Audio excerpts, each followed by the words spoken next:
A few years ago, I was given a wonderful opportunity. I was invited, together with a couple hundred Presbyterians, to go to an event that was called the Emmaus Project.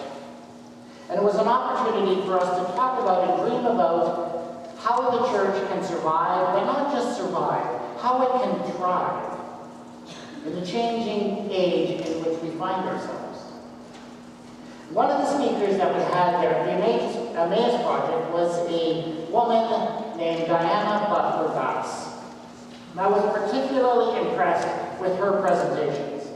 Dr. Butler Bass is a professor of church history, but her specialty in recent times has not been on the ancient history of the church, but on what is actually happening in the church in our own modern times. And in recent years, she's been doing an intensive study of churches in the United States that are called mainline churches. That is, churches of denominations like Presbyterian and Episcopalian, or what we would call Anglican, Methodist, Lutheran. And she's been looking at specific churches of those denominations that have been doing amazing things in these times of change and have been growing and thriving. You see, we're seeing something very interesting happening in the church in our time.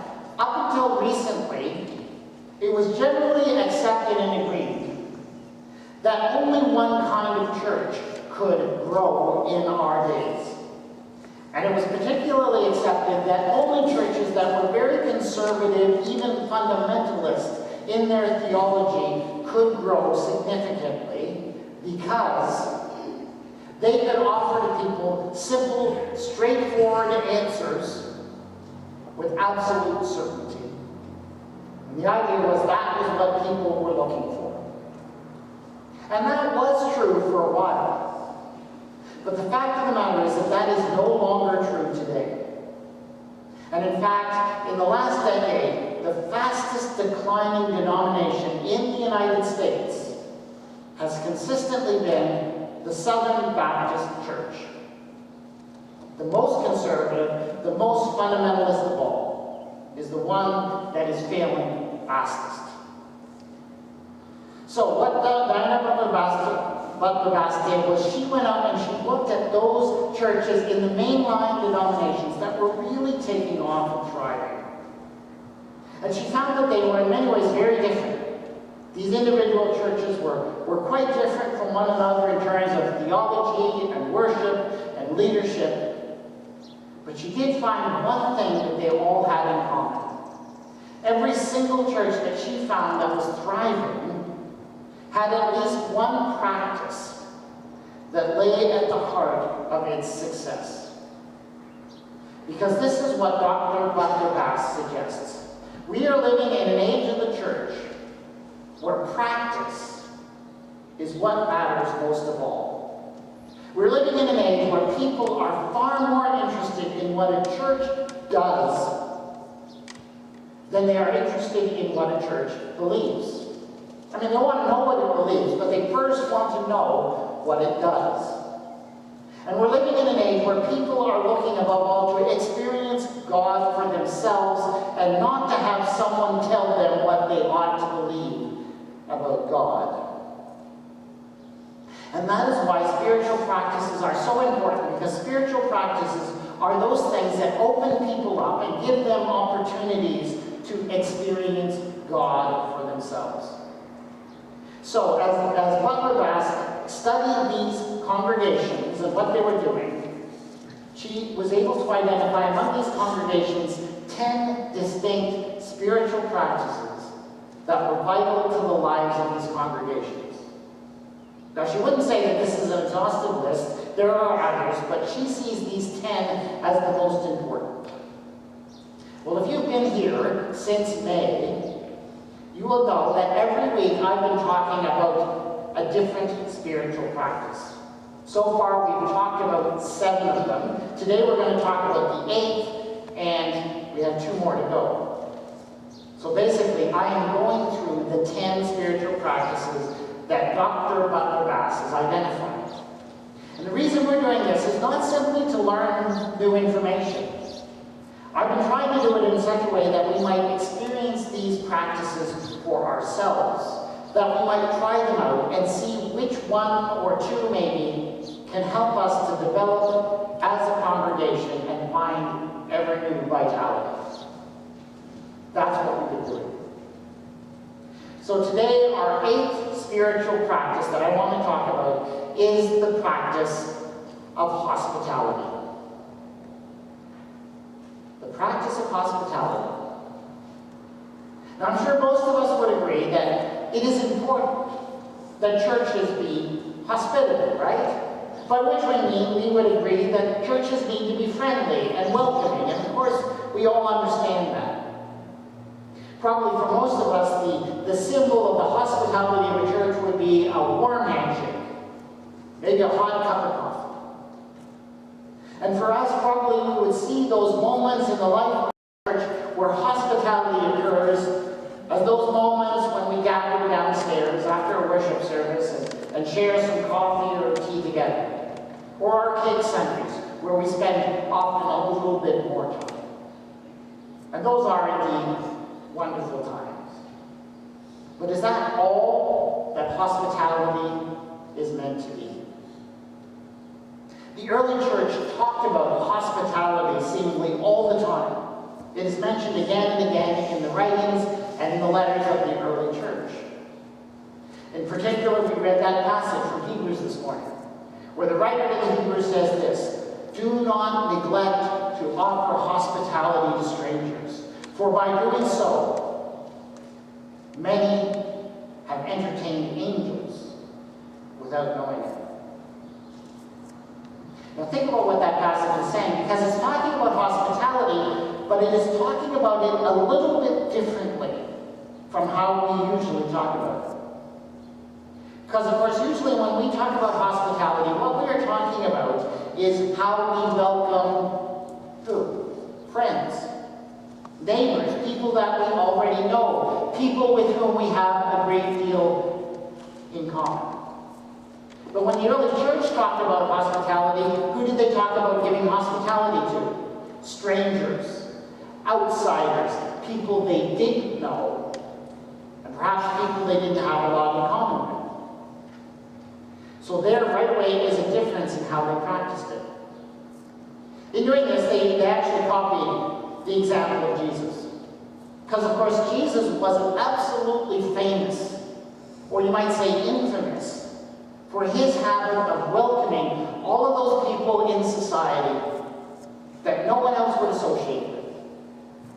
They made everyone else feel uncomfortable, made everyone else stay away, but Jesus welcomed them openly to his table and was roundly criticized for doing so. That was Jesus' expression of hospitality. That was how the church continued to practice hospitality. To follow Jesus' example, they welcomed strangers, outsiders, people who didn't belong. Why did they do that? They did it, of course, to follow the example of Jesus. But they didn't do it, as far as I can tell, they didn't do it in order to see the church grow. They didn't do it in order to bring new people in. At least they never talked about it that way. Primarily, they did it, according to the letter to the Hebrews, for one reason. They did it as a way to experience the presence of God. That when they gathered and when they brought in strangers and outsiders and people who didn't belong, they discovered something incredible. That God was somehow present. Maybe not in a way they could put their fingers on, maybe not in a way they could point to something specific, but somehow they knew that when they did that, they experienced the presence of God. They experienced the presence of the risen Jesus Christ. And that, when you think about it, is really kind of crazy. I mean, look, that is a fantastic thing to say, that by welcoming a stranger, you might find yourself encountering God. Why would you believe that? Why would you think that? It's not a reasonable thing to think. And in fact, no matter how many times I tell you that that's what they did, and that's what they experienced, no matter how many times I tell you the story of Abraham and Sarah and how they welcomed some strangers and experienced God, you're not going to believe me, because it's not a reasonable thing. The only way you're going to believe that is if you experience it for yourself.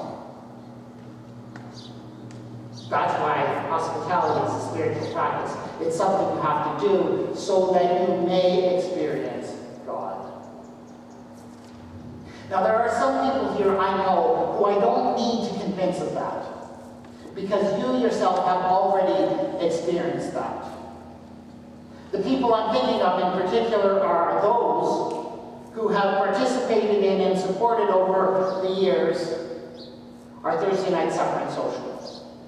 Because what is the Thursday night supper and social but an exercise in hospitality? And it is indeed hospitality like they practiced it in the early church. Because who are we welcoming? Primarily, we are looking to welcome those who maybe don't have a lot of food, maybe don't have a lot of money, maybe who, for whatever reason, don't quite fit in to society. And we open up our doors and we welcome them in. It is an exercise in hospitality. And I know that many of you who have participated in that ministry over the years, even doing ordinary things, like setting tables, peeling potatoes and washing dishes, have at least from time to time had encounters during those dinners, around those dinners, in which you found yourself in the presence of something more than just human. Maybe you couldn't quite put your finger on it, maybe you couldn't point to it and show it to others, but somehow you knew that God was uniquely present in an encounter that you had. So if you've been involved in that ministry, I suspect that in some sense you already know this. But what about the rest of you? How can I prove to you that by practicing hospitality, you might meet God? I'm not going to try and reason you into it. I'm not going to try and give you examples. You need to experience it for yourself. And so what I'm going to do is this. I'm going to call for an experiment. But I'm going to issue a challenge. Two challenges, really. First challenge is the easy one. First challenge is this. This morning after worship, we will, as we usually do, we will go downstairs and we will gather in the gym and we will share a time of fellowship together. A practice of hospitality. Now, if what it says in the Bible is true, that when you welcome people in hospitality, you may entertain angels unaware, it says. If that is true, then when we gather like that, it should happen, at least from time to time, that people have an experience of the presence of God. But that doesn't happen. Not very often, at least, does it? Why not? Well, I suspect one reason why it may not happen is because we do that kind of fellowship in the safest way possible. That is to say, we spend our time talking to our friends, to the people we already know, and the people with whom we already have a great deal in common. And that's plain and safe, and it's comfortable. But we're not really enjoying hospitality with strangers when we do that, are we? We're just doing it with friends. So my challenge to you is this today, and it's a simple challenge. Before you leave this building, whether you go downstairs or not, I would simply like you to challenge you to talk to someone that you don't know. Someone that you maybe have never talked to before, and someone especially with whom you don't think you have anything in common. Just connect with them, talk with them. Try it. I'm not saying that if you do that, I'm promising that you will have an encounter with God, but I am saying that you might, because that is the promise of the New Testament. Isn't it worth a try? Okay, that's an easy one. The harder one is this.